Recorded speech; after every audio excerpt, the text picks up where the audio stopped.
What's up, everyone? Welcome to my corner of the internet.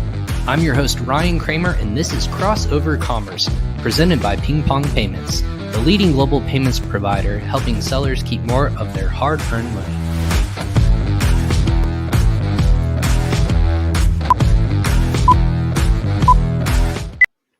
What's up, everyone? I'm your host, Ryan Cramer, and welcome to episode 112 of Crossover Commerce. This is my corner of the internet where I bring you the best experts in the Amazon and e-commerce industry. No matter where in the world they might be living, I'm going to bring you the best and the brightest.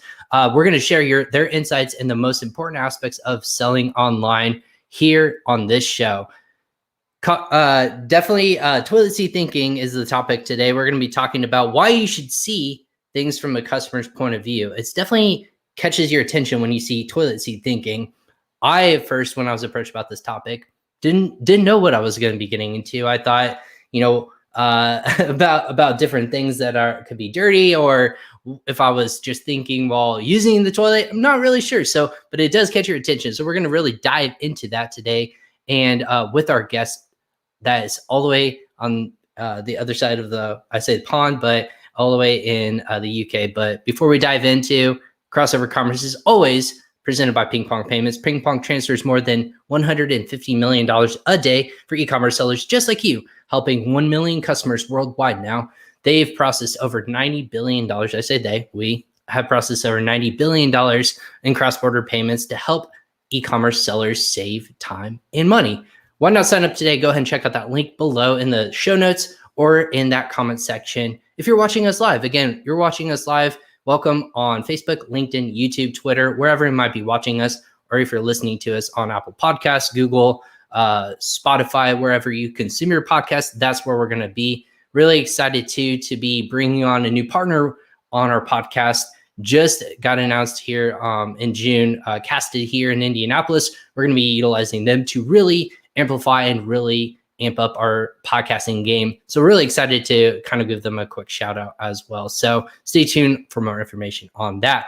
But everyone who's listening today, if you have questions, this is interactive. Go ahead and submit your questions. Or if you want to go ahead and write into the show, go ahead and do that. So via the email, and that's ryan@crossovercommerce.com or ryan@pingpongx.us. That would be the easiest way as well. But about our guest today, it's not just about me. If it were just about me, that wouldn't be one boring show. We wouldn't last past season one, is the joke I like to make. But about our guest today, who's kind enough to join us, his name is Matt Edmundson, and he's the real-world e-commerce entrepreneur, coach, and creator. His goal is to show aspiring entrepreneurs sure and simple steps to get a digital business off the ground and seasoned entrepreneurs on how to take their business to the next level. Matt is the CEO of The Jersey Company, a group of health, wellness, and beauty companies that deliver products and services over to 120,000 loyal customers from the UK warehouse. And the group includes the e-commerce business, The Jersey Beauty Company, which went online in 2006, and since then has achieved global sales of $75 million, and that's over 7 million products shipped. Over the years, Matt has built up a team as strong as 50 people. He's also the host of the e-commerce podcast. Go ahead and check that out on Apple Podcasts. Fantastic stuff that he's pumping out once a week. And he chats with the experts in the field, just like myself, in the e-commerce space on how to grow and develop online businesses. So from one podcaster to another, please welcome Matt Edmundson of Aurion Digital and The Jersey Company. Matt, welcome to Crossover Commerce. How are you? Yeah, good. Thanks, Ryan. Really good. Thanks for that. Love the intro. Thank you. I appreciate that.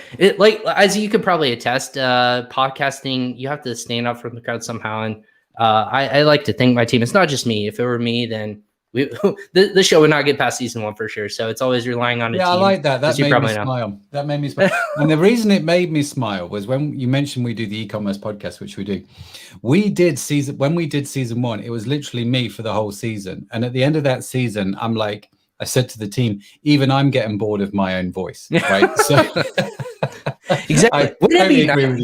Exactly. I was gonna say, wouldn't it be nice to have like a co-host to like banter with or just talk with? Sometimes it's always nice, but if it was just me talking, I don't think I would get a single viewer. But that's just me. That's me being harsh on myself. But it is what it is. But hey, thank you for joining us. You are in London, I'm gonna say. Is that correct? not London. Close, no, Liverpool. So Liverpool, about 3 hours north of London. 3 hours north of there. Yeah, Liverpool, fantastic area. Like I think we talked about this in my initial talk. So what's new in Liverpool? The country's pretty much opening back up fully. Is that correct?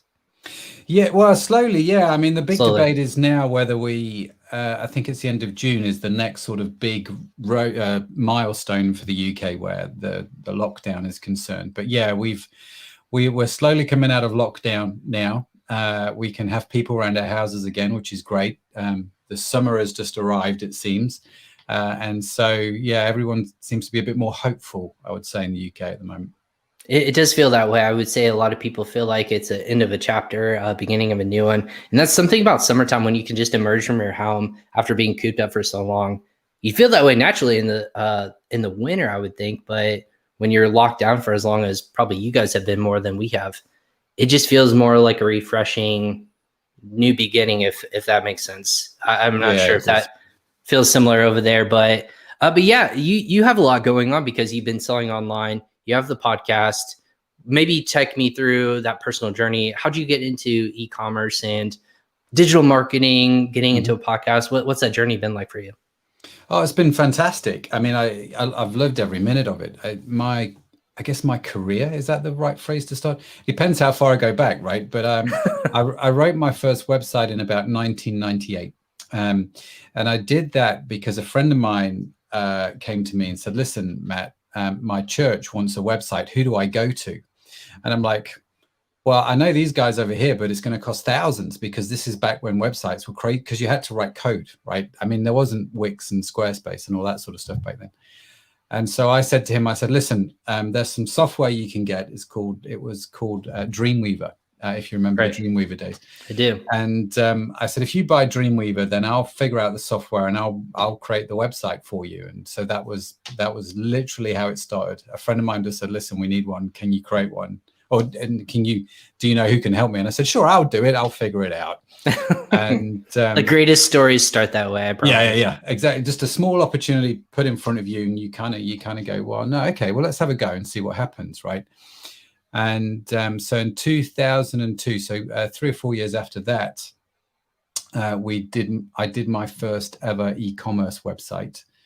And I just connected with a friend. I just said he was selling products at the time via mail order. And I said, do you mind if I sell those online? I'll buy them from you at trade and then I'll sell them. Don't know how it's going to go. I have no idea, but I want to have a go and see if I can do these online sites. And he said, sure. And so 6 months later, I sold that business back to him, funnily enough. So we built it and then he bought it. It was doing really well. And that's how that was 2002. And so that was how my journey started in e-commerce. Wow. And then obviously as time kind of develops, you get into new projects and whatnot. What was that moment when you found the Amazon opportunity and you're like, you know what? I think that this is something that with my experience, we can take it to a whole nother level. It's an interesting question, isn't it? Because I think my journey is much more sort of trial and error than that, if I'm honest with you. Back in 2006, a friend of mine from Jersey, which if you're familiar with the geography of the area, Jersey is a small island off the north coast of France. And I like to describe it as sort of independently British Jersey. It's a beautiful place. It's like 45 square miles. It's not a massive place. And it's kind of English, but it's not. It's kind of independent. It's got its own parliament and all that sort of stuff. About 100,000 people live on Jersey. And a friend of mine on Jersey still has some health clubs over there. And he's like, I need to do something to create some income. And I was like, well, just start an e-commerce business, sell stuff online. It seems to be the thing everyone's doing at the moment. And so we took some products that he was selling in his gym he had a few beauty salons in his gym. And we said, well, let's just throw these online. And I tell you, Ryan, this is how effective my research was at this point. We went away and did some research. And I was like, I think by the end of the year, we will sell about £10,000, which is about $15,000 worth of product. And we launched the end of August. Okay, so August 2006, my aim by December 31st, 2006 was to have sold about 10 grand's worth of product. The reality of life was we didn't sell £10,000 worth of product. Jersey Beauty Company sold £400,000 worth of product in those first 4 months. And so it wasn't by my design. You were surprised shockingly. Yeah. We were all really pleasantly surprised. And I mean, don't get me wrong, we had to learn quick because, you know, I mean, they're good problems to have when you're that successful overnight. But we had to scramble quick. We had to figure stuff out very, very quick. But it certainly wasn't by our design where we went, you know what, we're going to totally dominate the world of beauty right now. It just, I wish I could sit here and say that's what it was. It was a moment of genius on my part. That would be an utter lie though, if I'm honest. So yeah, I'd say our journey is much more trial and error. If that makes sense. We just kind of stumble across things because we do know things. We do understand things a lot better now. But I can't underplay the effect of timing in our whole journey. Do you know what I mean? The right place, right time, right opportunity. Well, there is a article that came out with Marketplace Pulse. I'm not sure if you follow them, but they were talking about sellers who have been on and that there's still not any saturation in the Amazon Marketplace. And they had this data graph, if you will, of when new sellers entered the market and how much market share that they had.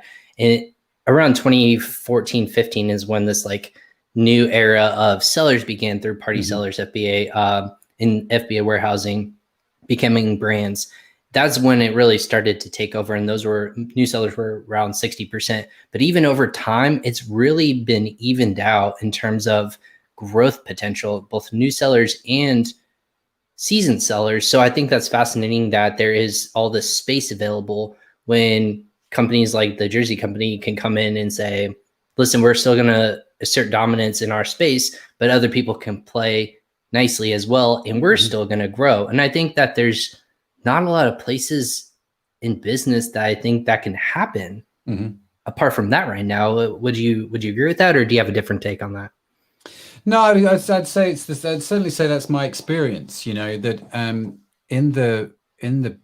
in the beauty industry, I mean, it is hyper competitive. It's one of the most, next to fashion, I think it's one of the most competitive industries online. I think the reality of it is, if you're good, competition helps you grow, if that makes sense, because it increases the market awareness of products. So as my competitors got bigger, we got bigger. And in part, that was down to my competitors sort of developing the market awareness of the products that we were selling. So, and vice versa, do you know what I mean? So I've never been afraid of competition. I've never been discouraged by competition, if that makes sense. I welcome it. I think it's, you know, part of the free market economy. It's a good thing to have. It keeps you on your toes. It keeps you sharpened. But I definitely don't think that if you're in a space, you have to find a space where there's no competition. Do you know what I mean? The elixir of sort of business. It's like, I'm the only one operating and the only one that can sell this product. It's like, no, come on. It just doesn't happen. So it doesn't matter where you are or what platform you sell on, Amazon, your own website, Etsy, whatever it is, there are competitors. And there are competitors way, way bigger than you. And so I often call myself a digital David based on the story of, the story of David and Goliath. Malcolm Gladwell did a book called David and Goliath a few years ago. Brilliant book. And he talks about the advantages that David actually had over Goliath. And I feel like in e-commerce, we often feel like these sort of digital Davids taking on the Goliaths, you know, the Amazons, the Walmarts, the Etsy, all these sort of big people, and we feel overwhelmed by it. But actually, we've got a lot of stuff in our arsenal that can really help us, do you know what I mean, overcome that and do really well for ourselves and not be afraid of that, but actually welcome it and go, no, we can do well here. Let's make sure we're on board. Do you know what I mean? And I think that's how I see it. Well, you made a good point too, how people see competition in any good course out there or any sort of person who's trying to help people sell online. You'll tell people, look for competition, but where there's opportunity, whether they're just not optimized or their product is maybe lacking a little bit, there is an opportunity to take over what is already there instead of starting from scratch and maybe developing something that's nothing maybe currently out there. So that's a good point in that regards. So maybe as you've developed over time, what are some of the things that you've learned about yourself as an entrepreneur, as a business owner, and then maybe some things you didn't like about what you had to learn the hard way, if you will, about that? That's a really, really good question. I think there's a number of lessons that I've learned along the way. Number one, everything changes, but everything stays the same. So what I mean by that, if you look at digital marketing now, and the knowledge and insights you have to have, well, they're very different to say 2006 or 2002. But the principles of marketing have stayed the same. So whilst do you know what I mean? Digital marketing, everything's changed. The principles of it have still remained identical. I'd say the other thing that I would say has been a big learning for me is actually the more time I invest into my team, the better off I'm going to be. And it's the same with parenting. It's the same with managing your team, right? The more time I invest in my kids, the easier parenting is going to become. The more time I invest in my team, the easier running the business is going to become. And that's been the lifelong learning here. I can't do it all. I am not God's gift to e-commerce. It's just not true. I am a human being who is fallible, and therefore having quality people around me, and actually people who are better than me. I wrote my websites back in 1998. I don't do that anymore because lots changed since then. A lot has changed, but and people are, we've got a couple of guys who code for us, and the guys that do that, way better people than I am at coding, and I can't be insecure about that. I have to release them and empower them and get them better and help them to be better, and not be worried that I'm not as good as them at certain things. Do you know what I mean? And so the power of team, I think, is crucial if you're going to build any long-term business. Absolutely. Surround yourself with smarter people than yourself to make you look better is how I always see it as well. So kind of diving into our topic of a discussion, if you will, if that's okay with you. It was funny how I was connected with you is you have a podcast agent, if you will. And I thought this was fascinating that when you're presented with topics, it's so much easier. I don't know about yourself, but when a podcaster is presented with topics, there's always going to be something that stands out. And as a host, I want to listen to something from a guest that I have not heard of or I want to really dive into. And when I saw the title, Toilet Seat Thinking, I had such this curiosity about what does that mean? Are you thinking long when you're using the toilet? Like, what is that? What could that potentially cover in that regards? So starting from the beginning, Matt, what do you mean by toilet seat thinking? Let's just get that out of the way before anyone like turns off the dial, if you will, or goes to the next episode. We want to know, what does toilet seat thinking mean to you? Yeah, toilet seat thinking is based around a story that a friend of mine told me. And I wish I could say this was my story, but it isn't. I've totally robbed it from a friend. I just want to be totally clear about that. And he a good friend of mine, a guy called Rich Rising. And Rich he's actually from Dallas, Texas. He came over to the UK and he was speaking at a conference, which I put on over here. And at the conference, marketing conference, he was telling this story about when he worked. I don't actually know if this is a genuine story, by the way. I just remember the story. He was telling the story about when he worked at a hotel. And at the hotel, he would consistently win the award for the best cleaner, like best cleaner of the week award or something like that. Sure. And his job was cleaning toilets in hotels. And everybody was like, well, hang on a minute. How come you keep getting the award? And the other cleaners, the competition, were a little bit envious by this. And so they tried harder to clean the toilets better. And they scrubbed and they scrubbed and they scrubbed. Didn't matter what they did. They never got as many positive comments on their toilets as Rich got on his. So he always won the award. Exasperated, the cleaners went to Rich and said, what is the secret of your success? Why do you continually win this award? It doesn't matter what we do, you always seem to win the award. And he said to them, well, show me how you clean the toilet.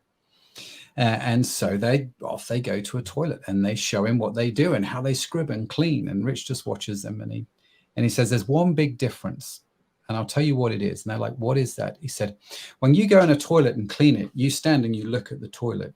He said, I sit down on the toilet seat and look at it from the point of view of the customer, the user, the person using it. And he said, I make sure everything is clean from that vantage point and everything looks clean and everything's in its right place. And he said, that's all I do. That's the only difference. He cleaned as hard. He just changed his perspective. And so toilet seat thinking, it's always stuck with me. In fact, I often use it as a prop, Ryan. We have a toilet seat here that I often use when I'm talking to clients about this, just to help them remember. In fact, I did a conference with some clients the other day. Because everything's digital now. I sent them all a toilet seat and said, right, you all have to now sit on the toilet seat while we are having a conference about this. There you go. And toilet seat thinking is that it's just actually looking at life from the point of view of your customer. And that's the biggest secret, I think, to e-commerce, is just looking at the website, looking at your product, looking at your business, looking at what you do from the point of view of your customer, rather than from your point of view. You're like the guy standing looking at the toilet the wrong way. So that's toilet seat thinking. Well, that's such a powerful message, but in a very consumable way. So how are you actually applying that methodology to your own business? And then maybe where people just constantly are missing that point of view? Like, let's start with your first, Matt. How did that change your way of thinking? One of the big ways it changes how you think is it changes everything, but one of the big ways, I think, is around the products that you sell. Okay. So, I'll give you an example. And this is from Jersey. This is a sort of a Jersey example. There was a time where we would just literally go to any beauty brand or any beauty brand that came to us and said, listen, can you sell our products online? We were like, sure. And we would just throw them on the website, didn't care about them. It wasn't until I actually sat on the toilet seat and thought, actually, what's going on with the customer here? And so I started to do research about the customers. What is it they want? What is it they're using? And actually, Amazon is one of the best places to do that. And so I went onto Amazon, did an awful lot of research and found a product that customers raved about on Amazon in their reviews. Just reading through the reviews and some of the things that they were saying, we approached that company and said, can we sell your product on the website? They were a young, small company. Said, sure, no one else has asked us. Why not go for it? We sold that product on the website. And in the first year, we sold 100 grand of it. Holy cow. Yeah. Yeah. Just from looking at the customer information, if that makes sense, or the customer reviews on Amazon of products. What is it the customer wants? What do they need? What are they saying? How can we help them? We set up a skincare brand doing exactly the same thing. What does the customer want? So we were like, how do you market a skincare brand in the world's most competitive industry without spending, a small fortune and having to mortgage your right kidney to do it? I was really curious. And so we just went onto Twitter, and this was in 2014, somewhere around there. So it's different, slightly different now, but we just went onto Twitter. And as I am always amazed with social media, I'm always flabbergasted by what people actually are willing to write on social media about their personal lives, right? I just am. It's very true. Yeah. And so we just went onto Twitter and we set an alert. So every time someone mentioned a problem like dry skin, oily skin, breakouts, acne, whatever it was, whatever the alerts were, it just came up on our system. Somebody has just typed this in on Twitter. So we were just like, awesome. Let's get in touch with them. Hey, sorry to hear you've got skin breakouts. Listen, I've got a great product I think will help you, but I don't want you to buy it. Let's sample it, see how you get on. And if it works, we'd love to help you.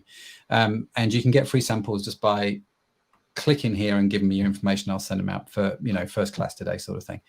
And so that's what we did. And that's how we grew that brand. Again, just toilet seat thinking. What is it the customer wants and what is it they need? And so I would say the first area that this has got to impact is in the area of product by far, and your research about products and what you sell on your website.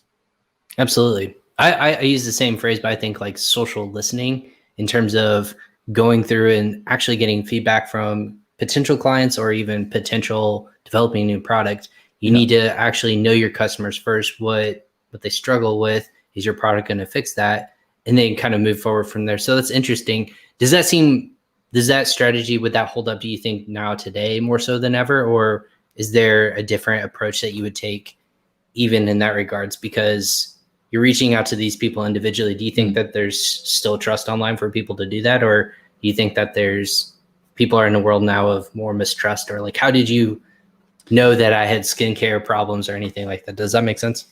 Yeah, it does. And I think the world is slightly more mistrusting. And if I was starting a skincare brand today, it wouldn't be the only tactic that I would use. I'd just be super clear about that. But it would be one of them. I still feel there's power in going to people directly, one-on-one directly. And that's not cold calling. That's not picking. I mean, that's, nobody likes getting a cold call, do they? So you don't sit by the phone going, please, double glazing salesman, please call me so I can buy new windows or whatever it is. You don't do that. And so I think social media is fine if it's done gently and if it's done right. And I think it is a good strategy still. I still think you can do that because it is free. It's just time consuming. You're not paying and you're getting straight to the heart of the problem. So I still think it would be good. I still think it would work and you could reach out to people that way.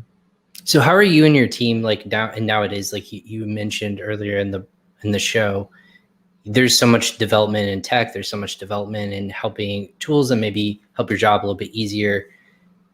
Is there something out there where there's a series of tools or people that help you develop your thought process a little bit more easier or find those resources a little bit easier, almost that customer segment? Is there something that you've found along the way that's just making your job a little bit easier?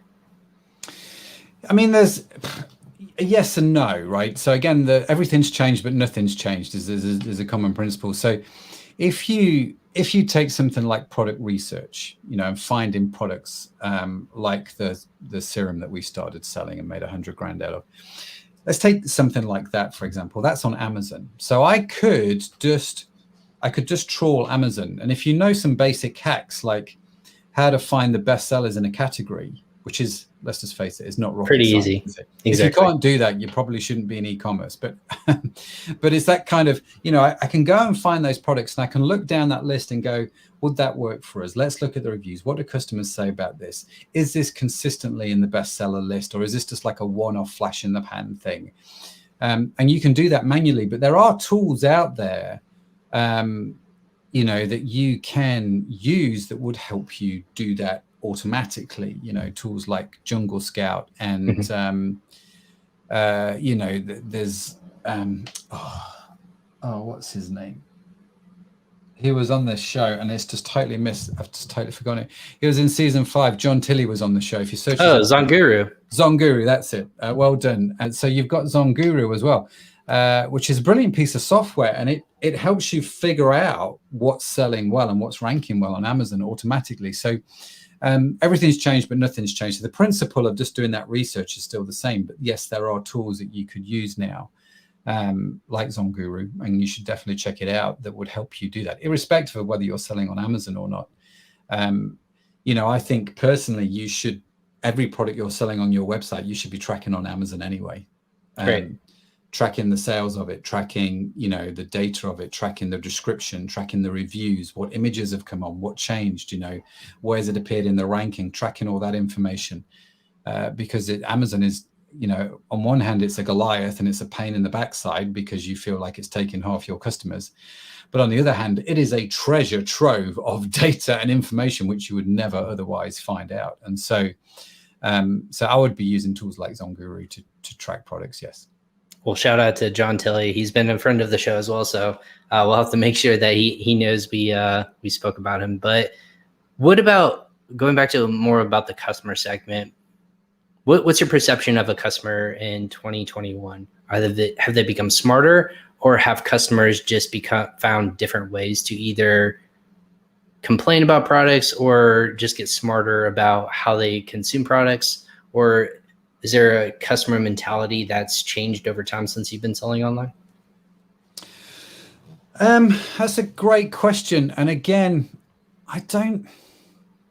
I think technology has changed. So, I can sit there in front of my TV and I can go, oh, I need to get ... And within inside of 30 seconds, I could have ordered that, either via Amazon or eBay or a website of my choice, right? I can just, there it is on my phone whilst I'm watching TV. And so I think convenience has become a major, major contributor now to the whole thing, right? So how convenient is it to buy a product? But the reality of it is, right, and the truth here, Ryan, in my mind, is, again, the principles have stayed exactly the same. 99% of e-commerce businesses fail, and they fail predominantly for one key reason. You could argue there's more, but let's start with the first one. And it's the first one that I always see whenever someone comes and says, why am I not doing any, why am I not getting the sales that I need? Right. It's not, I don't start at the website. I don't start at the marketing. I start with the product. Fundamentally, do you have a product that people want to buy? Okay. So if you remember your economics lessons all the way back at school, right? For me, I did economics back in the 90s, where I learned about the free market and supply and demand. The rules have not changed. It's like, if you have a product that people want to buy, well done. If you have a product that people don't want to buy, I don't care how beautiful your website is. I don't care how, slick your pay-per-click campaign is. People just aren't going to buy it. It's just the way of the world. And so while some of these things have changed with consumers, the ability to buy quickly and easily and conveniently, fundamentally, consumers still have to want what it is you're selling, and they still have to understand why it's going to make sense for them to buy what you're selling. And I think those principles have been timeless. So have this consumer got a bit more savvy? You could say yes, because they are, and I know. I mean, you sit there and I sit there, and we can watch pricing, and we can, within 3 seconds, you've got 20 websites selling the same product, all giving you various different prices and so on and so forth. And so, yeah, I think other than the ability to do a lot of price comparison, I don't know if it's changed that much, to be fair. No, I would agree with you. I think that there's so many more tools out there that give more insight into what the customer's always thought of. Their behaviors, no matter what it's going to be, I think has been enhanced, believe it or not, by social media or tools out there, just because, there's this wave of influencers, micro influencers, whatever you want to call them, that if you are a follower of theirs, there's just been this mentality of whatever they say or whatever I should do, almost I should opt into it. But you see that in different aspects of life as it has evolved over time. You've seen that in billboards, you've seen that in celebrity endorsements, you've seen that in different kinds of advertising and digital campaigns, that these people are promoting these products, whether it's athletes or whomever it is. There's always been an aspect of it. It's just made easier to get from point A to point C. And that B component has just become a lot smarter, I think, and helping people bridge that gap a lot quicker. Maybe what kind of characteristics at the end of the day for your digital business entity, if you've been approached and you're just like, I'm had enough, I want to exit Jersey company or whomever, whatever company you want to exit eventually down the road, if you do, what characteristics do you want to be known for after it's all said and done, and say, I did a good job? This is when people think about Matt Edmundson, they're going to say, this is what he's known for. What do you want that to be? Oh, wow. That's a great question. I think I want people to say, here was a guy who cared about his team, and treated people right and well. It sounds a bit old-fashioned, I suppose, but I'm very concerned about integrity. Things like that bother me. And so I don't need to be perfect. I don't need to be the smartest guy in the box. I don't need to have made the most money. I just need to have treated my team right, and had integrity in that whole process. And I think if I can do that, here is a man that sleeps soundly at night, with no regrets. I think that's a beautiful place to be, and that's a fantastic proposition for me. And so, yeah, I would say that's the characteristic. Are we doing well team wise? Are we doing well with our customers? Are we doing well, from an integrity point of view?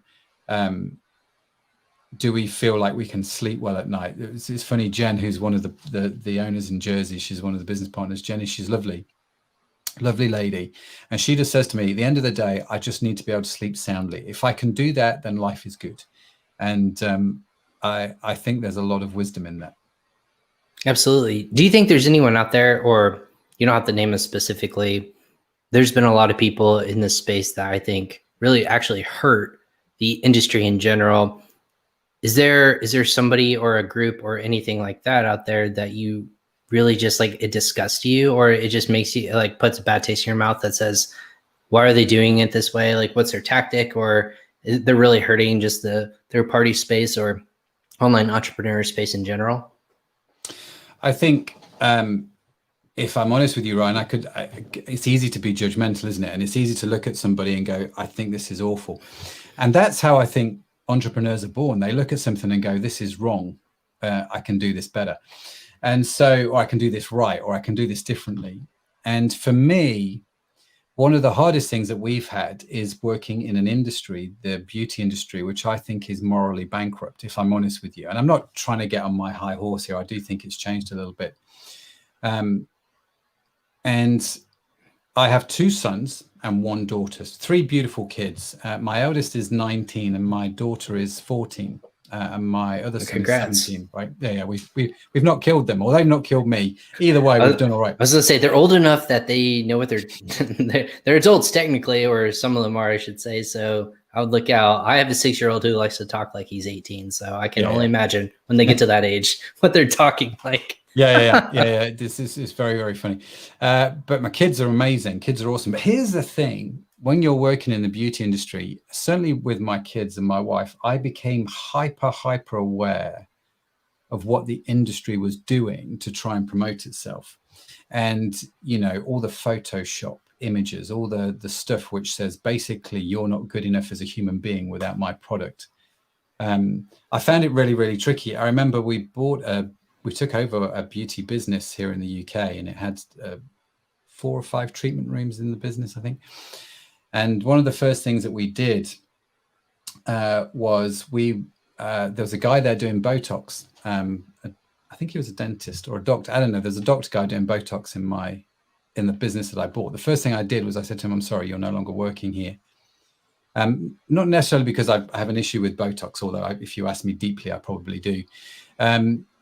It was more the fact that I just thought he was a really slimy guy taking advantage of young women. And I'm just like, I don't want that. I don't want any part of that. And I said to the therapist in the salon, I said to him, listen, I want you to get every photograph from every magazine off the walls, all the posters that has been photoshopped. I want them all down, and I want you to bring them all to me.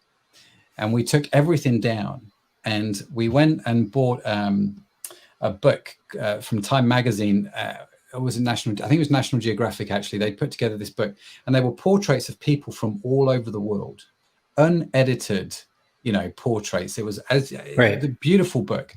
And so we just started putting photographs of real people, Western people, African people, Eastern, Asian. We had, different skin colors. We had one photo I can't remember the name of the tribe, but a tribe in Africa that, has the really long necks with the gold rings around them. And stuff. Right. Yep. Mm-hmm.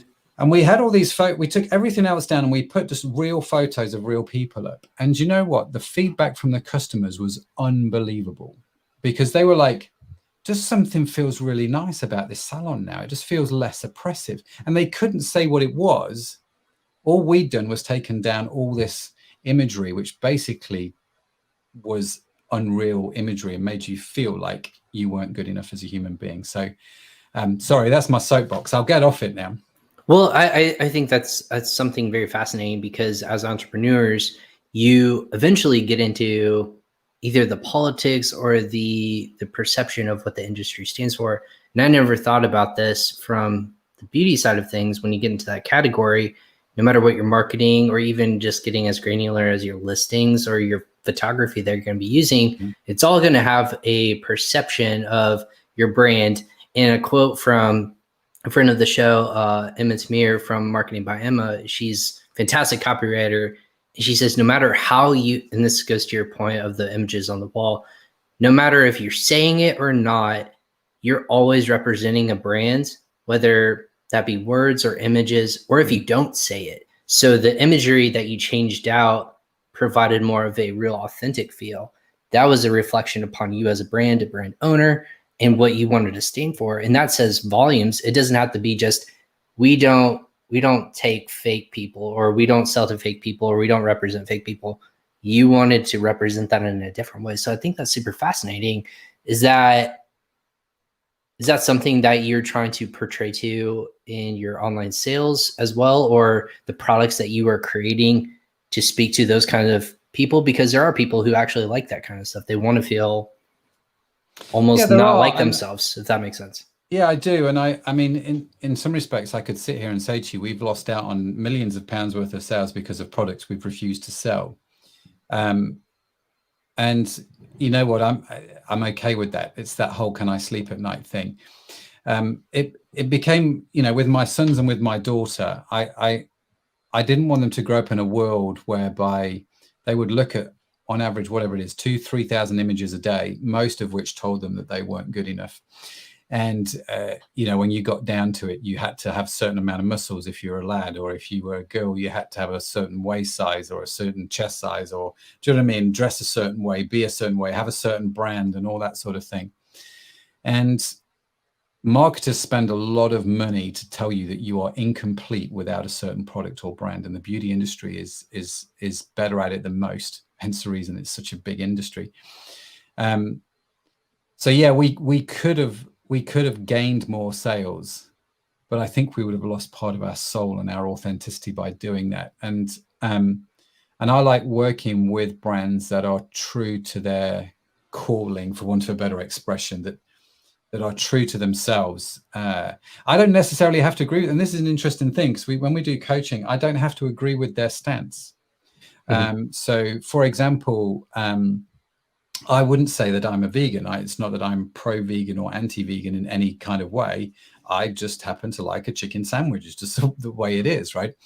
But I love the whole drive towards plant-based living and lifestyle. I love the whole vegan aspect, the vegetarian aspect. That whole drive currently, that whole message is so on point.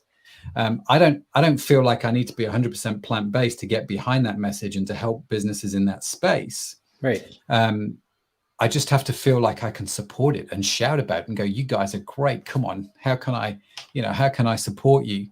And I think if I can do that, then life's good. I think it becomes tricky when I become like some of the major. There's one brand, I won't mention their name. There's one brand that owns a beauty range, which is all about, what do they call it?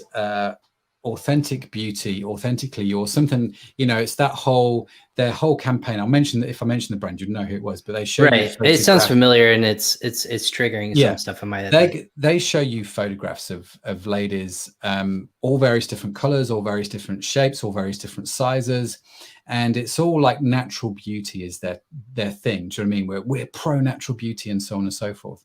Yet right out of the box, if you look down their brands listing, they own another brand which is overtly sexist. And so the two contradict each other. Do you see what I mean? And it's like, I don't feel like I can do that in any way. I don't want any part of that. So what would you say to people who want to break into the beauty or healthcare industry online, or just get into it as an entrepreneur? What's your advice from day one? What would you imply upon them? I just be prepared for the competition. It is competitive. I think in any industry, you can do a lot of good. And so I would implore you to do good rather than harm, just as a father of 2 sons and a daughter, right? That's my personal plea. But bringing it back to what we talked about at the start, you know, grab yourself one of these, grab yourself a toilet seat and just sit on it. Literally just put it on your chair and sit on it and force yourself to think, from your customer's point of view. What do they want? What do they actually want? I mean, customers now, going back to your earlier question about customers, you know, what more now than ever, especially in the West, customers are driven by desire rather than by need. And you can feed into that. And as a marketer, as a business person, you can shape that. You can decide what that message is going to be. And I think if you're going into the beauty industry, if you're doing something that's good, you know, is not about making people feel ashamed, then I'm for you. But if you're going into it and you're doing the typical thing where you do make people feel ashamed, I'm not going to tell you not to do it, because that's, you know, it's your choice. But I'm just going to say, just think why you're doing it that way. Do you feel like a brand has more power than just the products that you're selling? Do you feel like it has the more of the power behind it? So if people are buying more into the brand, doesn't matter almost what product they're selling, they're just going to naturally be geared towards supporting, or like you had mentioned before, getting behind a sort of message, if you will, and naturally it becomes if you were talking about going back to your earlier point of the vegan lifestyle, maybe I do support that customer or that business down the road, even though, because you like the message that they're implying instead of just the products themselves. Is that how people need to look at business more so than ever? Yeah, I think so. I think consumers now, because of the internet, because of the way data is, consumers now wanting to know more and more information. So if I think about one of the companies that we run, which is a supplement company, which is a vegan supplement company, actually, if I think about that business and the questions we get asked on customer service, well, goodness me. I mean, the degree of information that people want is extraordinary. And I think it's brilliant. And I think it's fantastic, because the demand for the information, the transparency and the traceability, I think, are becoming key factors. And so as consumers become more and more aware of this, it's not going to be true for everybody at all. You know, not everybody is going to care about carbon footprint. Not everybody is going to care about the fact that this is fast fashion. Not everybody's going to care or want to ask the questions about this particular shirt. Where was it made? How was it made? Who made it? Can I trace those ingredients? We don't always think about those kind of things. And that's fine. Do you know what I mean? But I think, if I'm honest with you, and I hope I'm not going to get shot for saying this, Amazon serves those customers really, really well, right? And where you differentiate yourself from Amazon, where you, if I think about David and his 5 pebbles, what helps us? We can do transparency, we can do traceability, we can do authenticity, we can have our values, and we can not preach about them, you know, not shove them down somebody's throat, but we can stand up and go, you know what, as a company, we sell these supplements. And yes, they're a little bit more expensive, but let me tell you why they're a bit more expensive. The bottles that they come in are biodegradable, so we're hopefully not destroying the planet. They don't come from China, so, you know, we're reducing our carbon footprint. They don't have this packaging. So do you know what I mean? So there's a sustainability factor. We can tell you how they're made and how it doesn't kill 25,000 fish to have an omega-3 capsule. We can tell those stories. And if that resonates with you, if that fits with you, we would love to serve you. And you know what? I think if you're an independent entrepreneur and you're starting out in the beauty industry or any kind of a business, for me, that is such a good way to go, because that tribe is easy to find. Yep. And I'm not competing with Amazon. Does that make sense? Yeah. I think a lot of people struggle with the capability of trying to please everyone. And this kind of goes back to the industry itself, trying to please everyone instead of saying, this is my stake in the ground. I'm going to find you if you agree with us and really resonate with our brands. Come find us and we're going to find you, instead of, oh, we want to make sure that we're pleasing customer XYZ or trying to accommodate for other people like that. If you're authentically yourself, I think that really speaks high about brands. And I think a lot of people are going to really stay behind that, more loyal in that regards, more so than ever, I would think. Yeah, I totally agree. And it's why at Jersey, our repeat customer rate is higher than normal.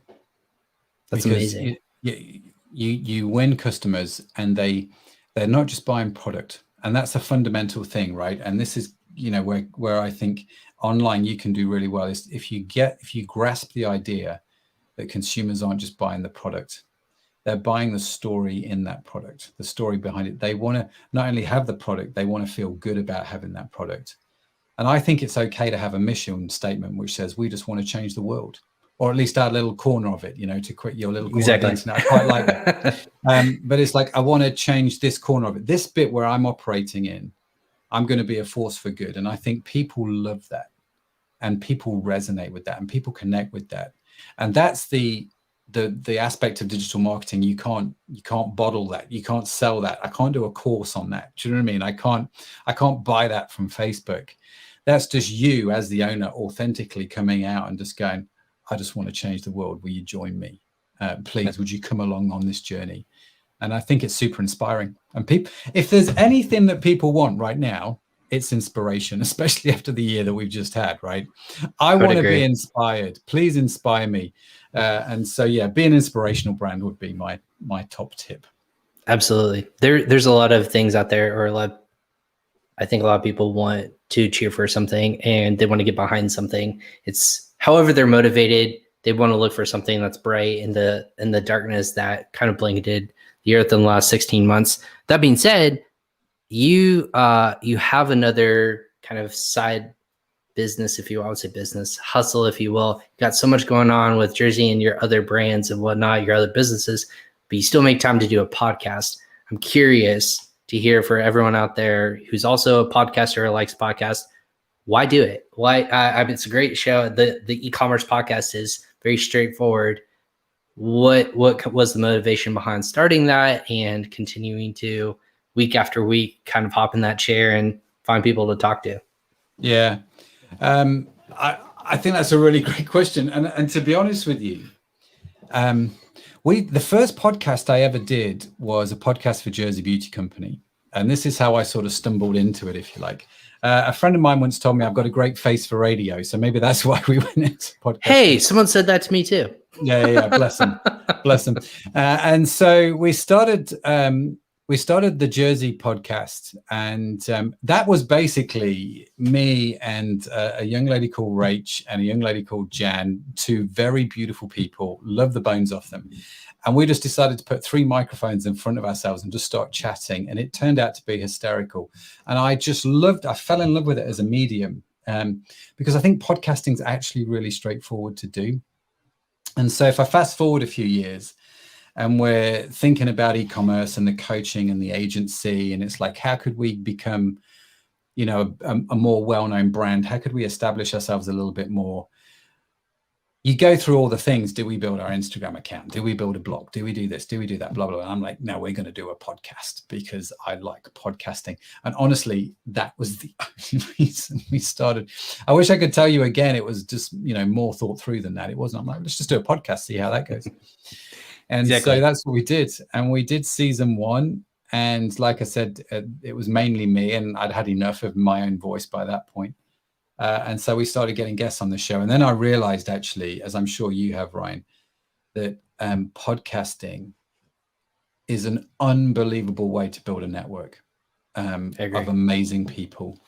And so if I think about, I was saying this to a friend of mine. He was looking to build his business, which kind of served business leaders in Liverpool, in the city where I'm currently living. It's like, how do I do that? I'm like, you've got 2 choices, right? In one sense, you could cold call all the business leaders and say, hey, do you fancy getting together for a coffee? And how many are going to say yes? None of them, really, right? Cold calling is not that helpful. I mean, somebody who's an expert in cold calling is going to call me out on this, but from my point of view, it's not the first choice. I said, well, the other option is you could go start a podcast, call it the Business Cityscape Podcast or something, a bit cool and kitsch, and contact those business leaders and say, listen, I've got a podcast where we feature local businesses, would love to have you on my show and would love to hear your story. Do you know how many of them would say yes to that? And it's in the 90s. When we've measured it, it's in the 90s when we're inviting people to be on the show. Not many people come on the show and say, how many listeners have you got? How many downloads do you get? Yeah, thank God they don't ask that about the show. But people don't. You found that out, right? People rarely ask that quickly. question. And that surprised me massively. And so here we were finding that like 90% of people were saying yes. without having the need for all this data and information. And you get to have like an hour's conversation that is the most extraordinary conversation. And here's the real kicker. Here's the real kicker. And today you put on Facebook, oh, I'm talking to Matt. So what did I do? I reposted that.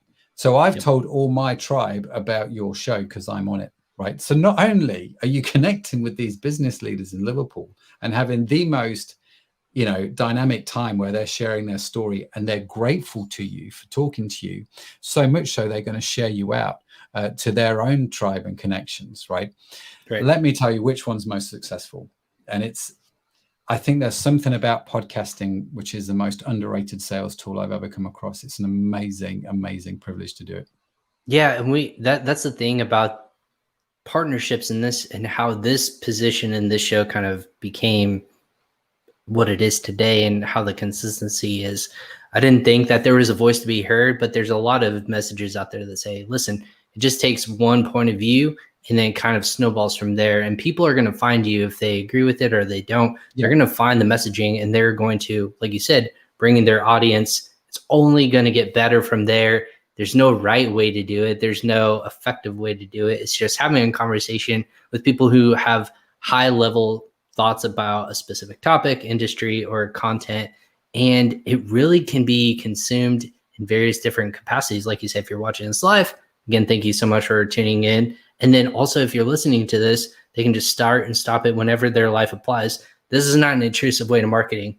It's not a billboard where if you pass by it, you're never going to see the message. It can be opted into a lot. It can live out there amongst the ether and the internet, and people can find it when they are opting into these kinds of topics and categories.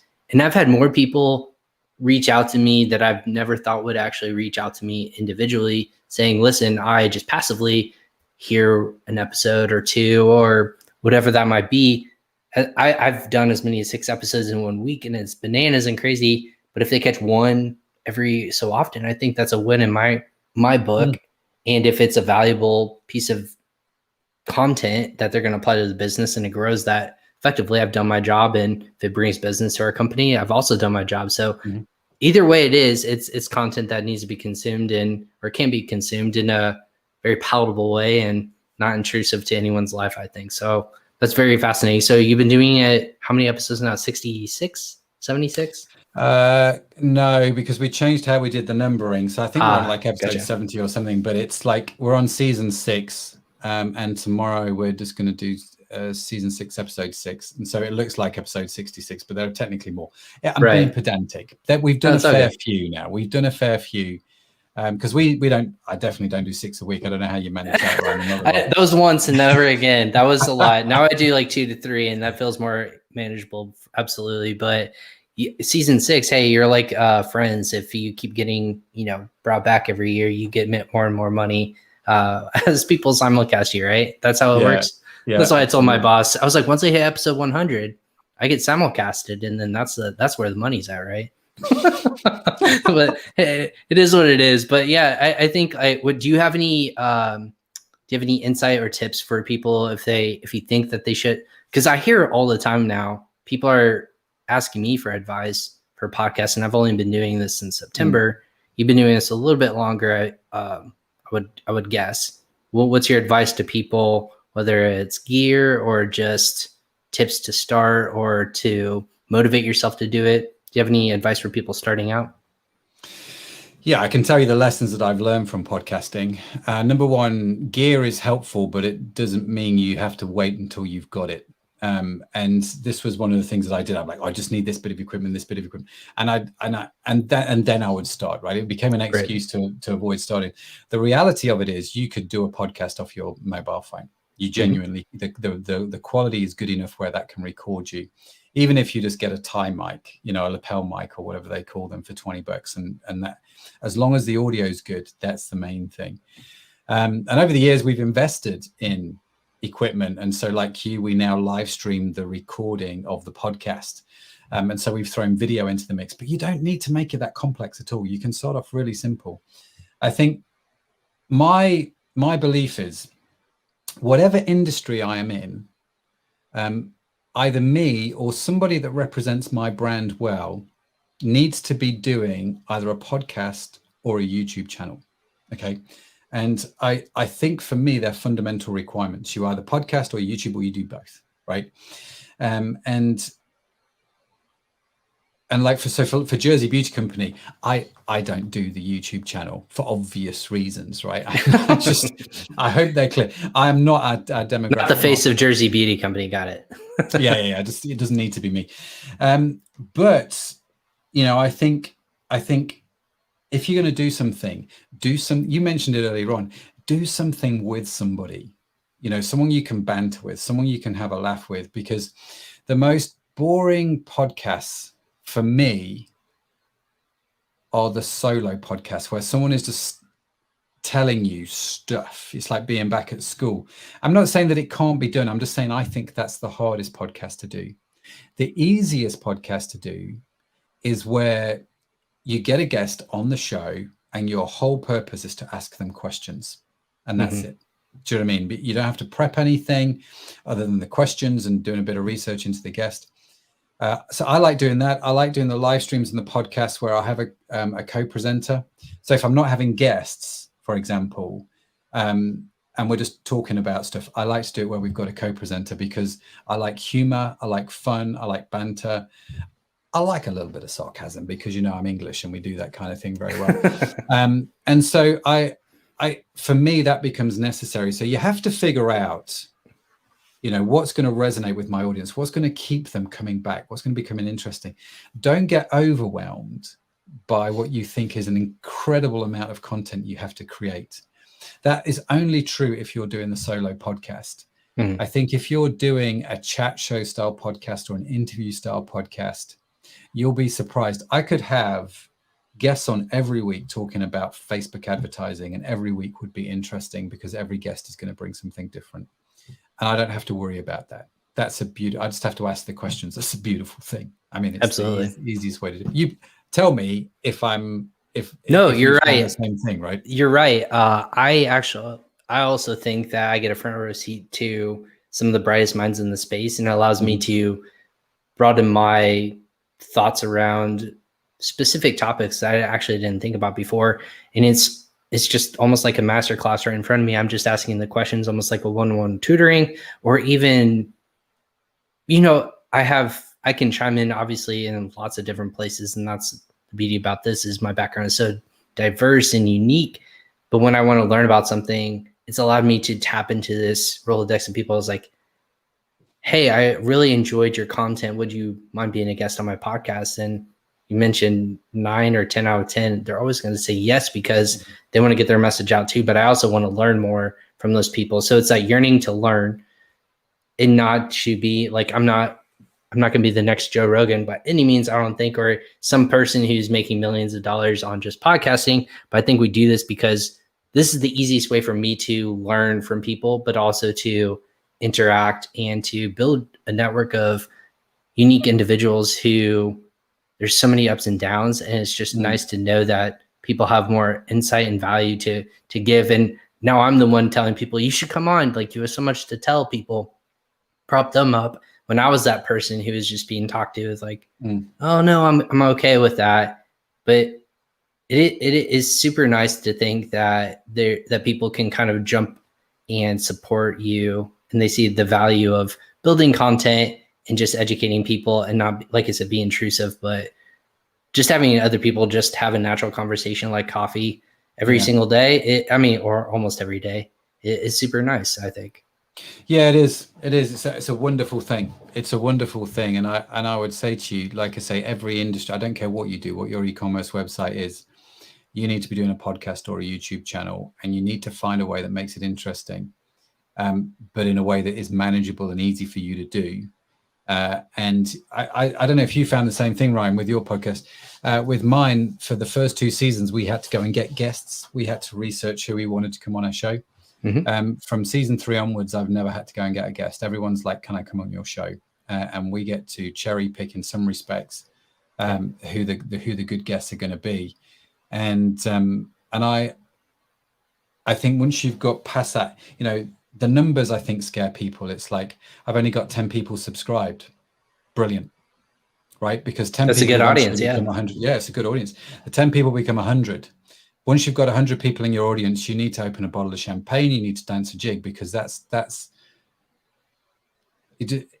What's that book? The thousand true fans, or something like that. 100 is a tenth of the way there. So if your total aim is to go and get those 1,000 true fans, and don't worry about, have I got 45 million downloads or whatever the number is that you've got in your head. Just go and do an audience for, do what you do for 10 people, do what you do for 100 people, and be okay with that. And then do it consistently. That would be the other tip. You will have found this, right? There's days where you show up, there's no one on the live stream. You're like, I wonder if anyone's ever listening to this. And you're just like, why am I doing this? What is going on? It's all a waste of time. What's the ROI and all that sort of stuff? Which is always why I'm telling people, I was like, are you actually watching? Because I know when people are watching on the live stream. So yeah. Are you bullshitting me, or are you just telling me what I want to hear? But I honestly think that's the case, is that it has legs. Life is, and this is my high horse, life is such a unique fascination for myself, because you have to intrusively get into someone's schedule. They have to opt into you and their schedule. Like, you're not inviting them into your day. I'm not going out and saying, come to my party. They are actually opting into stopping their day to come over to you and say, I think what you have is valuable. Let me take a listen for a couple minutes or half an hour, or however long a show might be. And I think that's super interesting. But then when people do have time and they want to go back to you, that's even more fascinating to me, that they want to opt into that regards too. So both sets have their own very unique audience, I want to say, if they want to stick with me for the whole hour plus, or if they're going to watch it later when they have some downtime, they're cooking dinner or whatever that might be, and they flip it back on. So that's kind of the cool fascination with starting a podcast, growing it to over 100 plus episodes, like you said, and being consistent. I think that's what is, people can rely on you for that. They're always going to say, hey, I know that I'm going to get great content from them, no matter what it might be. Yeah, totally.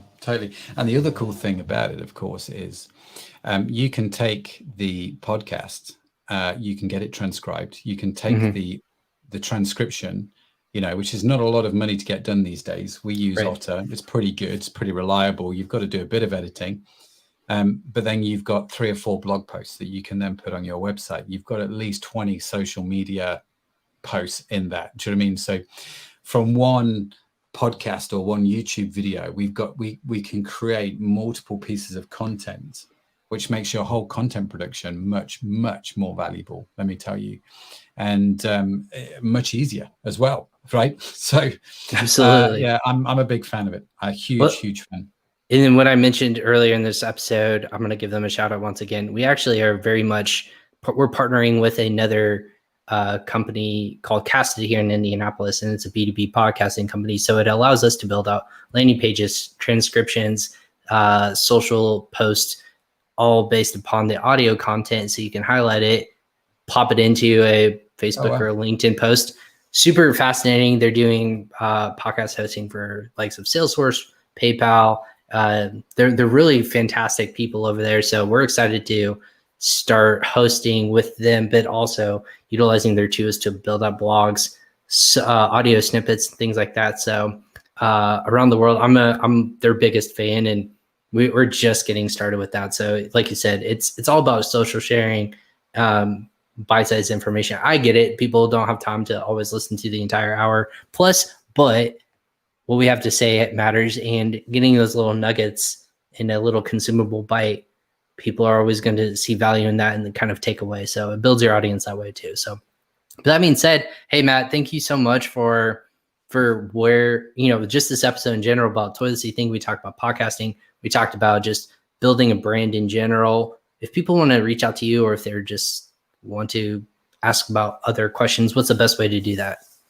Yeah, absolutely. If you're watching the video, you can see on the bottom here, our Facebook is the eCommerce Podcast. You can reach out there, where, or just head to my website, mattedmundson.com, or you can go to ecommercepodcast.net. Either is fine. But if you go to mattedmundson.com, all my social media links are there. You can connect with me however you wish. It would be great to hear from you.